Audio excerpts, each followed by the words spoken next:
Gobernu planean orain dela 3 urte baino gehiago, aurkeztu genuen 45. neurri hau, urretako kiroldegia handitzea.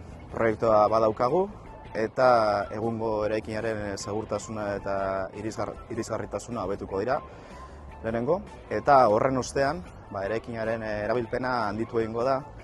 Gaur egungo solarioaren azpian sotoak badauzka 500 metro karratu inguru, eta horren gainean 2 solairu berri eraikiko dira, beste 600 metro karratu ingurukoak, 370 pertsonei erabilpena bermatu ahal izateko.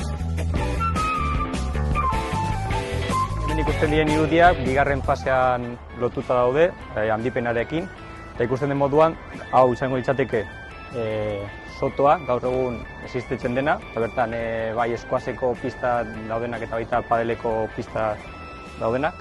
Eta gero, irango litzateke, hortik bi solairu handituko lirateke, gaur egungo solairua dagoen lekuan.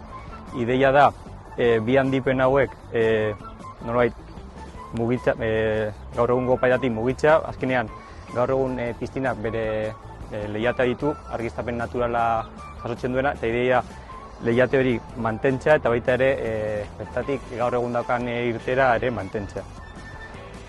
Dauden irudiak, irudia hau izango litzateke, hauek, Laura izango litzateke goiko handipen bi hauen errepresentazio bat, eta beko irudia izango litzateke gaur egungo administrazio edo rezepzio harrera lekutik, nola konektatuko litzateken gaur egungo, ingo litzateken handipenera. Gaur egun eraikinak betianik izan du bere jaiotzatik solarium bat. Solarium hori hau da, hemen atzean dako dana, eta gaur egunera arte ez du erabilerarik izan. Orduan aukera da hori erabiltzea, eta handipen bat planteatzea, etorkizunean gainera handipen bat ere suposatu dezakena. Etorkizunean polikiroltegi hau hasi daiteke interbentzio honi esker. Ikusten da nola azkenean interbentzioak kanpotik ez duela izango inpaktu handirik. Izango da nahiko errespetu handiko interbentzioa gaur egungo eraikinaren izaera mantenduz.